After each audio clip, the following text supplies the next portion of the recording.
What's up, guys? Welcome to today's video. Hope you guys are all having a great weekend so far. It's currently Saturday evening, 7:30 right now. I spent the last probably 2.5, 3 hours of today doing research for this video, so I hope this video is able to help you guys out. I hope you guys find some enjoyment out of it, and let me know what you guys think in the comment section down below if you guys do pick up any of these credit cards that I mentioned below.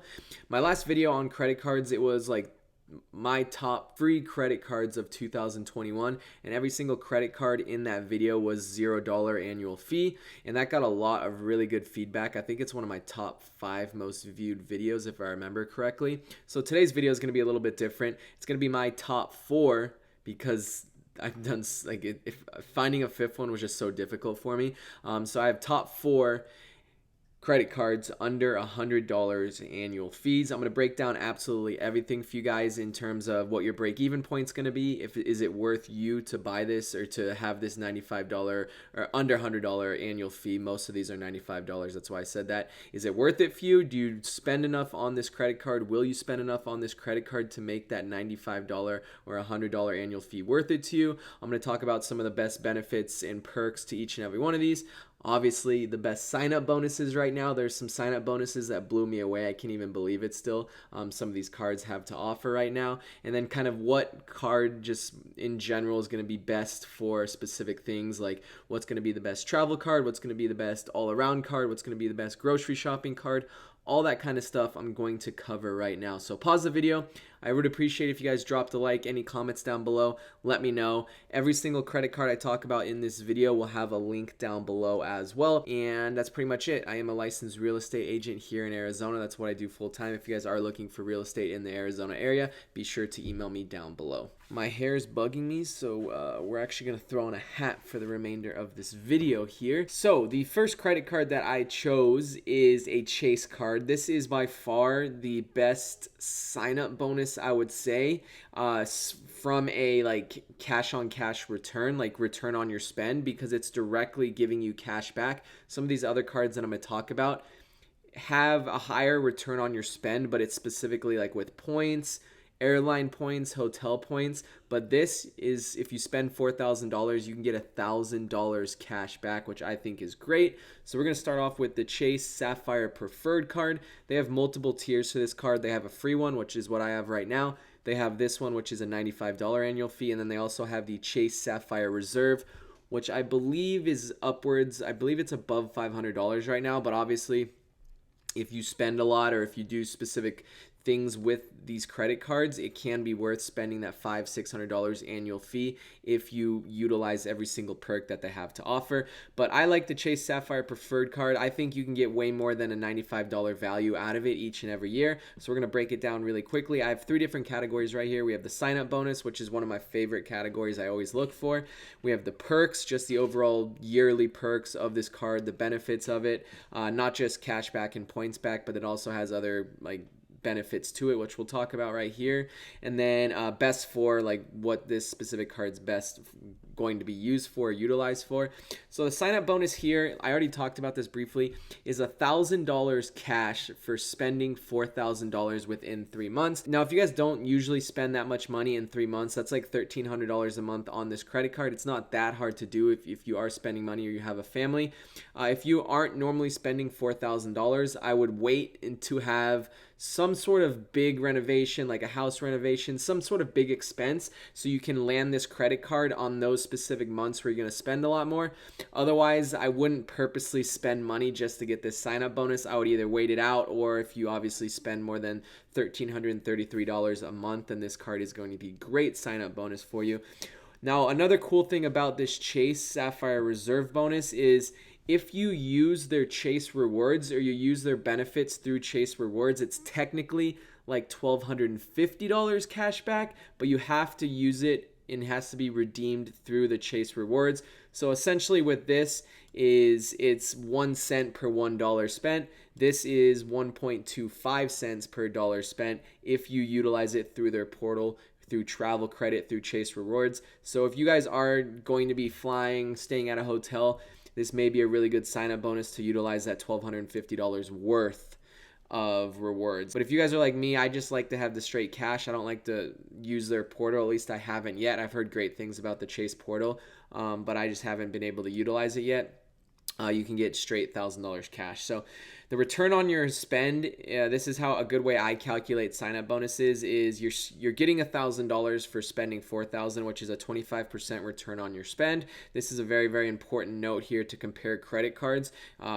Basically, comparing return on your spend is going to be able to be your best indicator of what a good sign-up bonus is. Now let's move into some of the perks right here.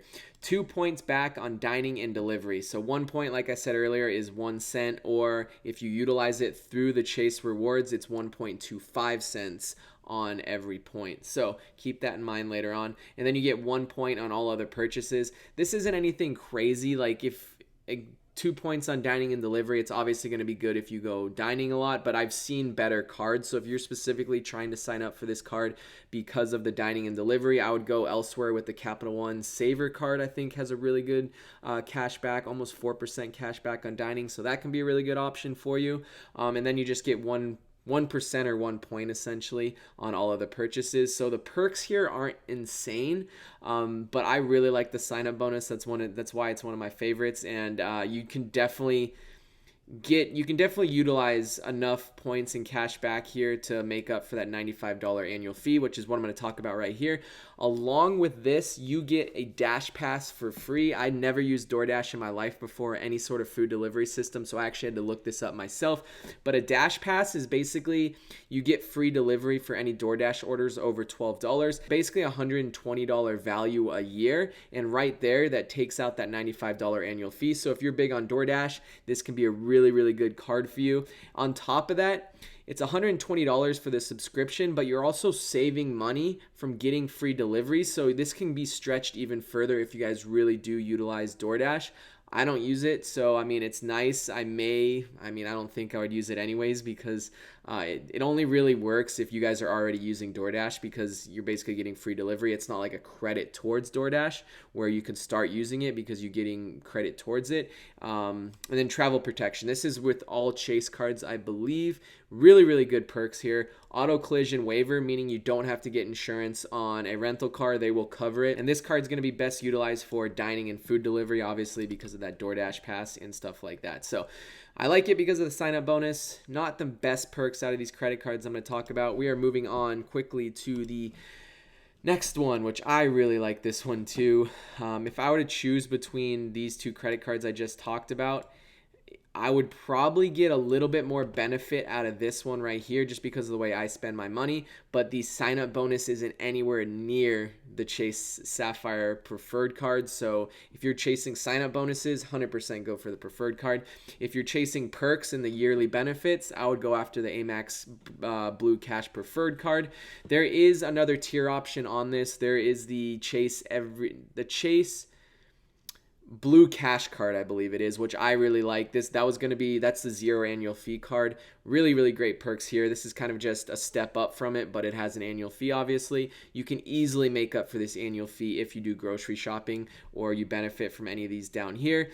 So sign up bonus, 20% back on Amazon for the first $1,000. So if you spend $1,000 on Amazon, it's basically a $200 statement credit. You get 20% back on your first $1,000. 20% of $1,000 is $200.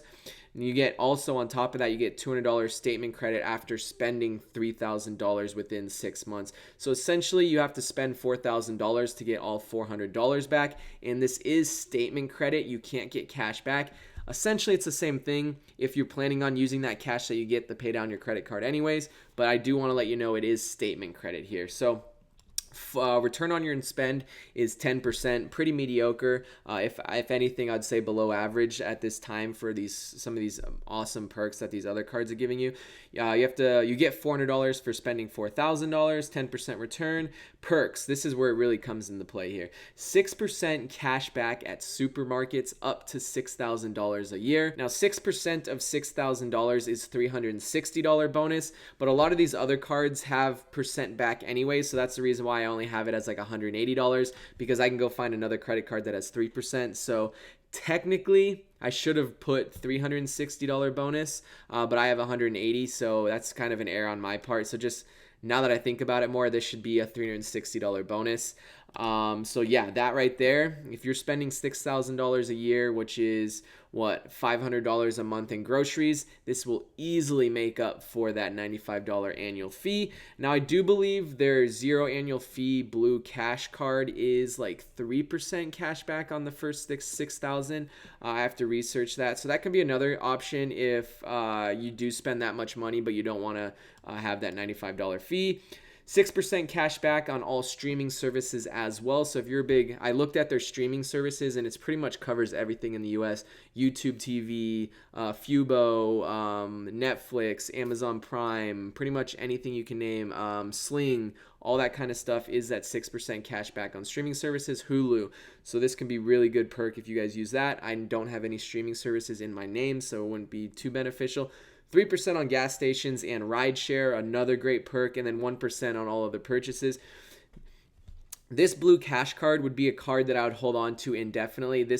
I can pretty much have confidence that I would be utilizing that $95 annual fee very, very easily with all these benefits right here. 3% on gas and rideshare, 6% on supermarkets. Like, I would have no problem spending that kind of money. This would be a card that I would just keep long term, as opposed to the Chase Sapphire preferred card, which I just talked about. That may be a card where I hold on to it to get the sign up bonus, and then maybe the year afterwards, if I don't see the benefits of it, I would downgrade to the zero annual fee card, which I already have.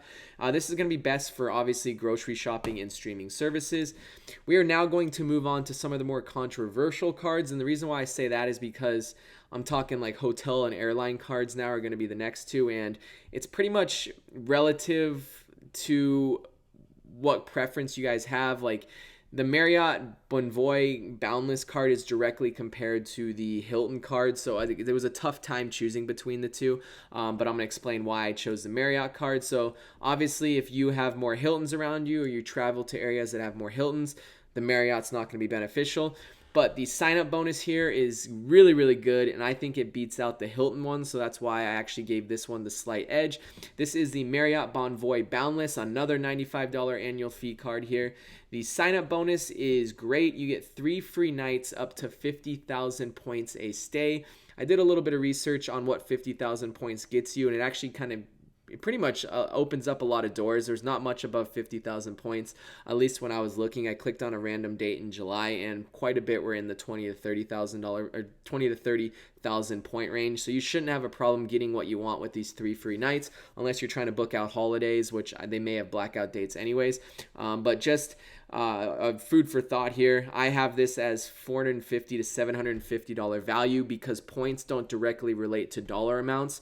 So it's kind of like a very broad number here, but the average night stay for 50,000 points is anywhere from like $200, $150 to $250 a night, and you get 3 of those. So it's technically, I would say, $450 to $750 value for 150,000 points. Because remember, you get 50,000 points a stay, and you get 3 stays. So I would equate 150,000 points to around $450 to $750 value.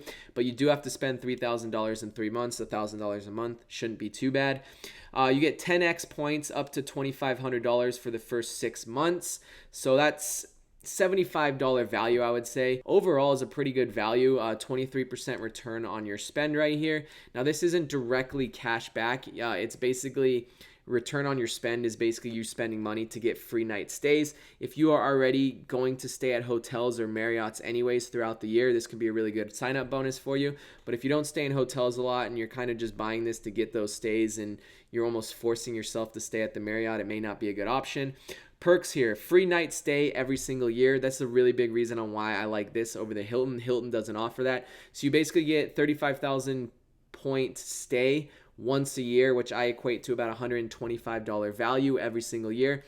That perk alone will make up for that $95 fee if you do utilize hotel stays. 6x points when you spend at Marriott's, 2x points on all other purchases. I can't directly relate this to like the Chase card where it's like 1 cent. So, I mean, it's probably pretty close to like 1 to 1.25 cents as well. But keep in mind, all these points go towards Marriott stays. You don't get cash back on them. So this card would only really be, the perks right here would really be if you stay at Marriott's or stay at hotels a lot. But just this alone, like I said, is $125 value is what I value it at. So if you just want the free night stay, spend that $95 a year and just keep spending it. I do believe there's a downgrade path if you did want a 0 annual fee card, but it definitely doesn't come with the free night stay. This is best for traveling with Marriott, obviously. Marriott only. You can't go and use this at a Hilton or any other hotel. Now moving on to my favorite airline one. And the final card here, this was a tough decision. It was between this one and the United card. The United card had some really good perks as well. Really, the only reason why I chose this is because I fly Southwest a little bit more than United, so I'm very biased with this one. But it also comes with a $95 value every single year you get it, which the United card didn't have anything directly related to that. I'm going to talk about the United card as well because I think that's a really, really good card as well if you do fly with United. This is a $95 and $99 annual fee. This is the most expensive one so far. It's the Southwest Rapid Rewards Premier card through, I don't know if it's through Chase or American Express. Pretty much every single card I talked about is through one of those. They're great credit card companies. What was I going to say here? There is a downgrade path as well, and there's also two upgrade paths, a $150 card and a $250 Southwest card, and then there's a downgrade path to $69. So keep in mind, whenever I talk about downgrade and upgrade paths, you always want to make sure there is some sort of downgrade path, because if there's no 0 annual fee downgrade path, you're stuck with paying an annual fee. And if you don't want that credit card anymore, you're basically closing out a line of credit, which will affect the history of your credit. So keep in mind, whenever you close out a credit account, it's not necessarily a good thing. So you don't want to be stuck with a card that you don't utilize that annual fee from, unless you have a downgrade path to do that, or you're going to just have to cancel that line of credit and it will affect your credit overall. So I always like, if I'm going to spend an annual fee, to make sure it has some sort of downgrade path, unless you're for sure that you're going to utilize this for however long you want that credit card for. Sign up bonus, 65,000 points after you spend $2,000 within 3 months. Nothing crazy here. I have this at $700 to $1,000 value. Keep in mind, this is for flights only. You can't get cash back on this, so it's not as strong as the cash back or statement credits that I talked about earlier, which is why I like some of those like all-around credit cards as opposed to these specific ones right here for flying, because you'd have more options with those. So it's basically $800 for spending $2,000, which is a 36% return on your spend. One of the best ones that we've had, just because of the $2,000 is so low. But once again, this isn't directly cash back, so it's like, yeah, you get 36% return on spend for airline points through a specific airline. The cool thing about this is you get 6,000 points every single year. The downgrade path gives you 3,000 points for only $30 less. So this is a no-brainer for me. If you're going to fly more than a $95 flight a year, it makes much more sense to go with the Rapid Rewards Premier card as opposed to the one that's $69. 2x points on Southwest purchases, 1 point on all other purchases, nothing fancy whatsoever there at all. I kind of did a slight conversion. It's basically 1.6 cents or 1.6% cash back. But once again, this all goes towards Southwest points, so it's not a crazy card. Now let's talk about some of these alternate cards. First thing I want to talk about is actually this United card, because it's fresh on our mind. This United card right here is a really good runner-up to the Southwest card. Like I said, it really depends on what airline you fly with, but you get 2 free lounge passes a year, which I think is really cool. If you guys love sitting at the airport going to lounge, you get 2 free of those, which is like $100 value, I think. You get 2 of those completely comped. I don't know if United lounges are the same, but I know with like American Express lounges, pretty much it's all inclusive. You get food, buffet, alcohol, all for free. And you get free check bags and priority boarding. Great incentives. They don't have like any annual point bonuses or anything like that. They didn't, that's like I said, the weakness actually right here is no yearly points. And then the competition for this card is basically all airlines. This is not going to compete with like your Chase Sapphire preferred card because it just doesn't make sense to compare it with that. You're going to want to compare it to your Southwest, to your Delta cards, to your American Airline cards, and even to your Capital One Venture card, which I'll talk about here. This is technically a travel card, but you do get a little bit more flexibility because these points can be swapped with multiple airlines and all that kind of stuff. So if you want a little bit more flexibility but you do travel a lot, this Capital One Venture card may be a good option. Benefits is like the weakness of this. They didn't have great benefits here, but they did have a good sign up bonus and flexible rewards, which is what I just talked about. The competition here would be I mean, the Chase Sapphire and AMEX Blue Cash. This is a little bit more tailored to traveling. And then the card right here, this is the, let me make sure you guys can see. I think you can see everything. It's a good all-around card. This is the American Express Everyday Preferred card. Weakness is a sign-up bonus, very weak sign-up bonus, but the benefits and the all-around cashback and credit card statements are really good here. The competition would be the Chase Sapphire Preferred card. And then the final card is the Hilton card. This is going to be obviously directly competitive with the Mariott Bonvoy Boundless, which I already talked about, and any other hotel card. Slightly weaker sign-up bonus, which is why I went with the Mariott card. And there's no annual free nights, which I didn't really like. Obviously, the perk of this would be if you stay at Hilton's. And that's pretty much it. So that's all I wanted to cover on the credit cards. I just realized how long this video is, so let's wrap it up here. Let me know what you guys think. Let me know what credit cards, if I missed any, why you guys like a specific credit card, what the annual fee is, what your favorite credit card is. I may make another video just best overall credit cards because there's a lot of them that I missed that were over $100 annual fee here. But this is kind of the sweet spot if you guys are looking to spend less than $100 every single year but get some really good benefits out of it. That's it, guys. Thank you guys so much. My favorite card out of the bunch is probably the AMEX Blue Cash Preferred card just because of the way I spend. Great yearly benefits on it as well, and it's very flexible. One that's very unique, I would say, is the Mariott Bonvoy Boundless card just because of that free night annually. It's super cool that you can do that, and it's pretty much guarantees to make up that annual fee if you are going to be using that night every single year. I'll see you guys soon. Drop a like, comment down below, and let me know what you guys want to see next.